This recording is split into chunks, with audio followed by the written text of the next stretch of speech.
In terms of documentation associated with importation, is there anything that's a bit different about the way it's done in China? Well, I would say that the Chinese authorities, they take the documents very seriously, almost in an extreme way, um, and they show no flexibility. This is sometimes our clients, they don't understand what's the big deal. We just added some words here and words there, and it's not exactly matching. No, you have to match everything precisely. You cannot add items, and some of our clients, they send a shipment of some products, and they just dumped in a few marketing materials. Oh, we'll just put some brochures and some gift items. And no, you cannot do this. I mean, everything has to be recorded and documented, and you cannot deviate 1 millimeter. Every mistake in the address, mistake in the name, mistake in the definition of anything will actually stop the procedures. So all the documentation, we recommend to send in advance.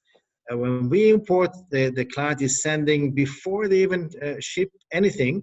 We say, please, don't send anything to China before we saw the document. And many times we have to send again and say, look, change this and change that. Don't write this, don't write that.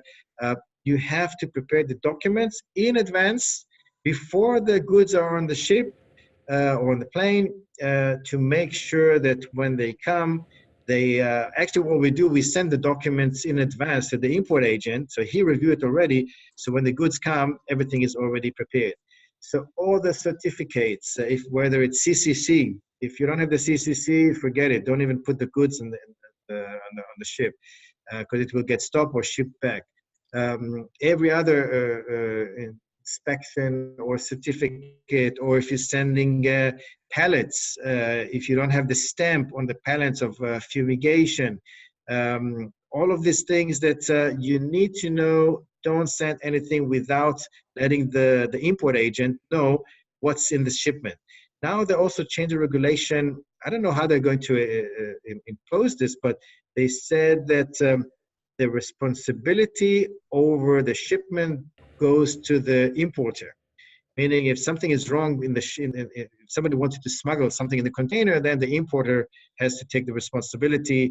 So I think the importers are going to be much stricter to make sure that what's in there is exactly what's written in the document. So they are trying to avoid smuggling cases and a lot of issues that I guess they had in the past. But it puts a lot more pressure on the import agents and the companies.